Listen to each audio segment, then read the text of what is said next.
Hey everybody, welcome to my channel. This is Deep Cuts Reactions and my name's Greg. And I'm going to play some more Russell Morris, man. I played something by him the other day and it was really good. So I figured I'd go ahead and dip in a little bit more. This is from a 2014 album, and I guess a lot of the album is about, various Australian places. And, I like anything that deals with geography or, sense of place and all that.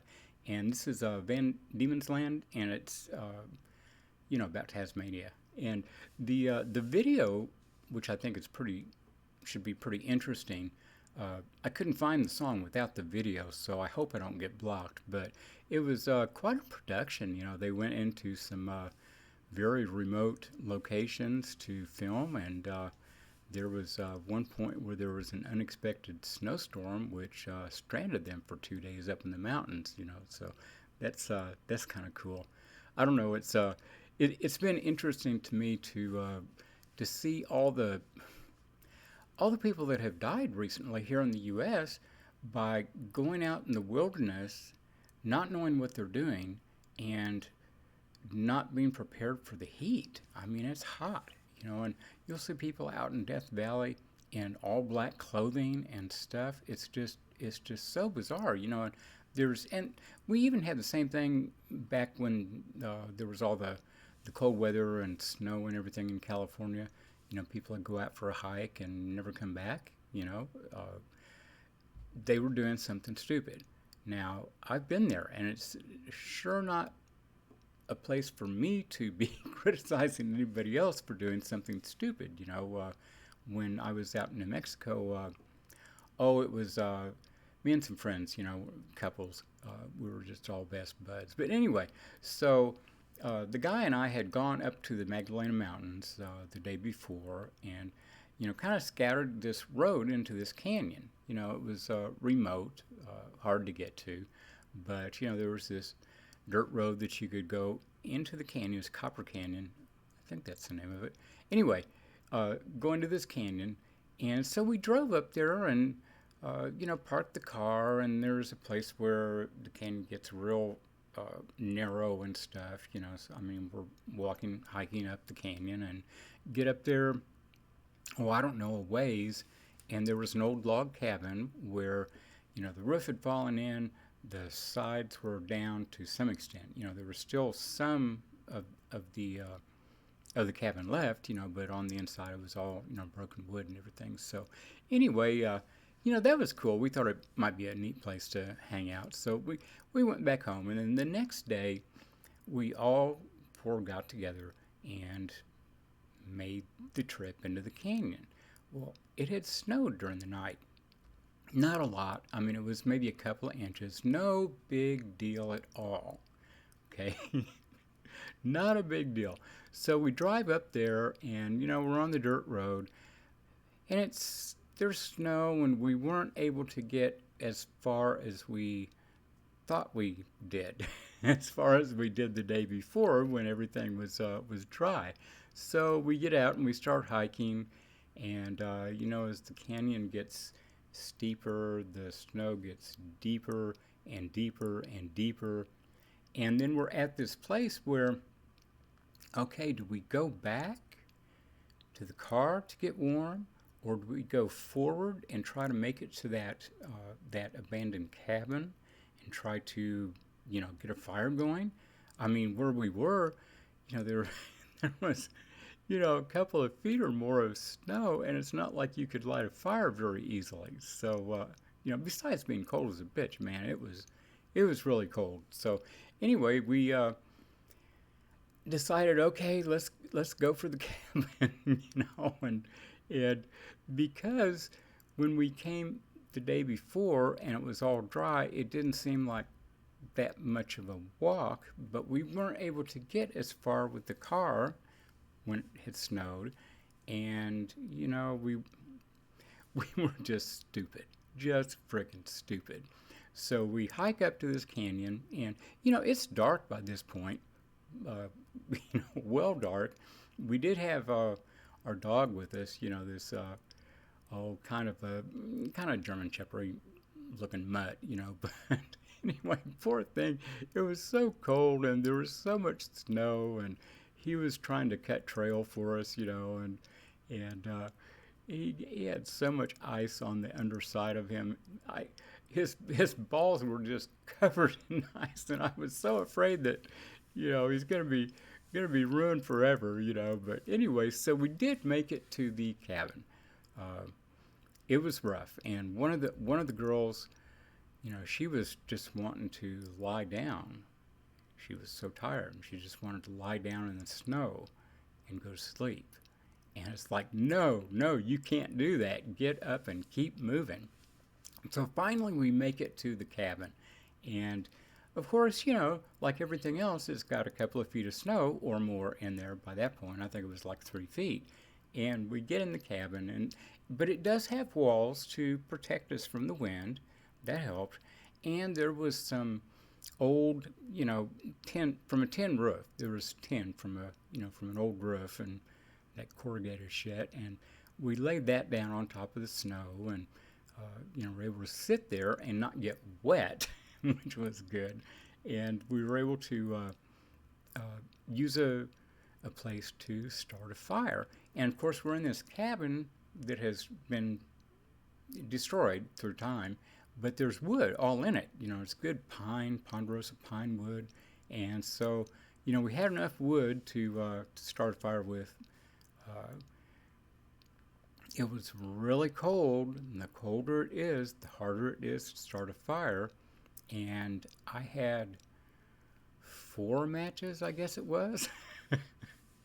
And no paper or shit like that. I mean, I did dig through my wallet and found a couple of pieces of whatever, addresses or some shit, where I had a little tiny piece of paper. But, by God, I was a Boy Scout, man. And, we were supposed to be able to start a fire with 2 matches. So, I very, very carefully, made the structure for the fire to start. And if you don't have very many matches, you better get it right, because if you don't get it right, you're dead. And so, I think it took me 3 matches, but we got it lit. And me and one of the other gals stayed up all night feeding the fire. The other 2 were knocked out to the world, but I mean, we didn't have any gear at all. I mean, one of the girls was in her tennis shoes, and we had coats and jackets, but we were not prepared to be doing that shit. And it was a pretty miserable night, but we did stay up all night, kept the fire blazing. And then the next morning, all the clouds were cleared off, this beautiful, beautiful turquoise blue sky. And walking back down, and there's snow crystals everywhere. I mean, it was almost worth almost dying just to see that. It was so tremendous. But anyway, we walked out of the mountains and we survived. But, we had done something incredibly stupid, but we were smart enough to get ourselves out of it and not die. The mountains are very unforgiving, and it's easy to get killed in the mountains, if you're not watching your shit. And we weren't. So anyway, I'm here today, so I live to tell about it. But anyway, that has nothing to do with anything, really. I just like to shoot the shit sometimes, and I know some folks enjoy it. So let's go ahead and listen to this song and watch the video. It's Van Diemen's Land by Russell Morris.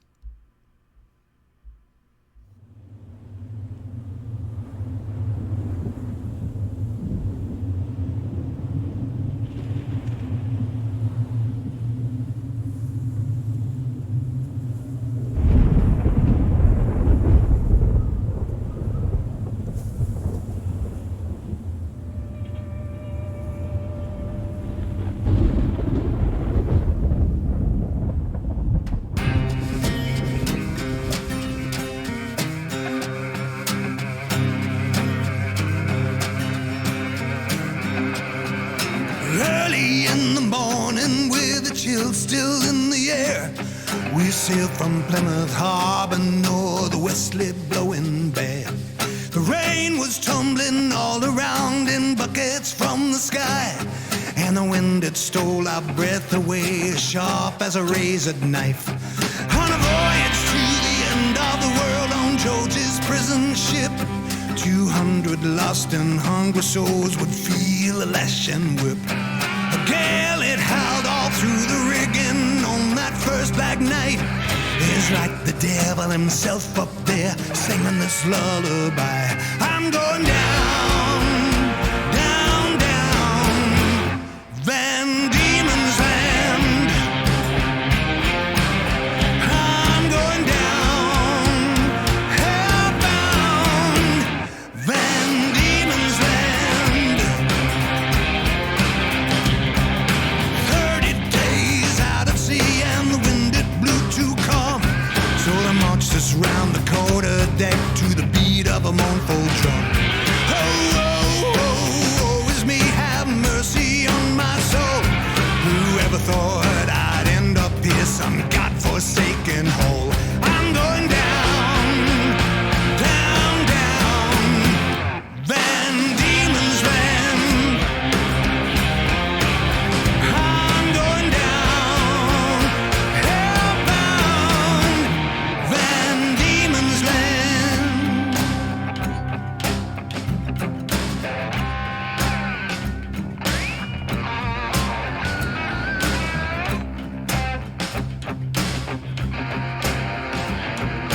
Late at night, the ship at sea is rocking like a cradle, drifting with my haunted dreams. The dice is on the table. Then the wind it starts, it's blowing, conjuring up the waves. And I tell myself when it comes that fortune favors the brave.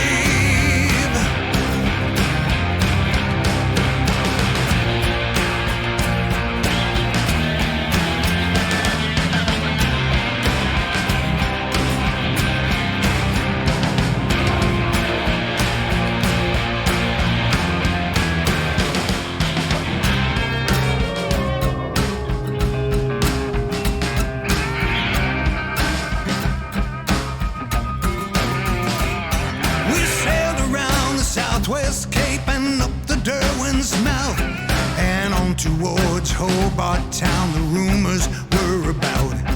We heard the Chinese whispers of Port Arthur and its wreck. If I get myself out of here, ain't never coming back. I'm going down, down, down, Van Diemen's Land. I'm going down, hellbound, Van Diemen's Land.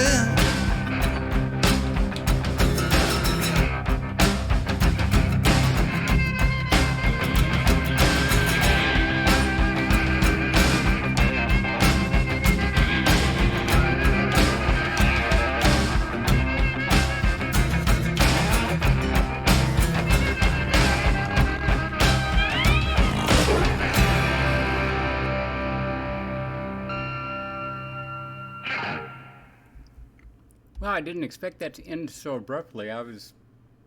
Figured it was going to go on for a while. That was freaking killer, man. That was just a killer song. I mean, the tune and the lyrics and all that were really fun, and just listening to them and getting this feel for the convicts coming over, but beyond that, oh my God, the instrumentation, the guitars were just wonderful, wailing guitars on both sides, and even when they're just doing the strumming chords, the short little action there, it all worked together so well. They were making such wailing sounds, and sound. I mean, it was like sound effects and stuff, but it was just so choice, man. I don't know. That was really freaking good. I think I need to listen to the whole album. That is right up my alley. And of course, his vocals were killer, man. He's got a great voice and perfect rock and roll voice. which is maybe different than somebody that has an operatic voice, you know. But yeah, he's got a rock and roll voice there, and that was great. And the filming was very cool. The little story they were telling there, it was the scenery, damn. Anyway, I'll be back and hit like, subscribe, and all that, and we will see y'all then. Bye bye.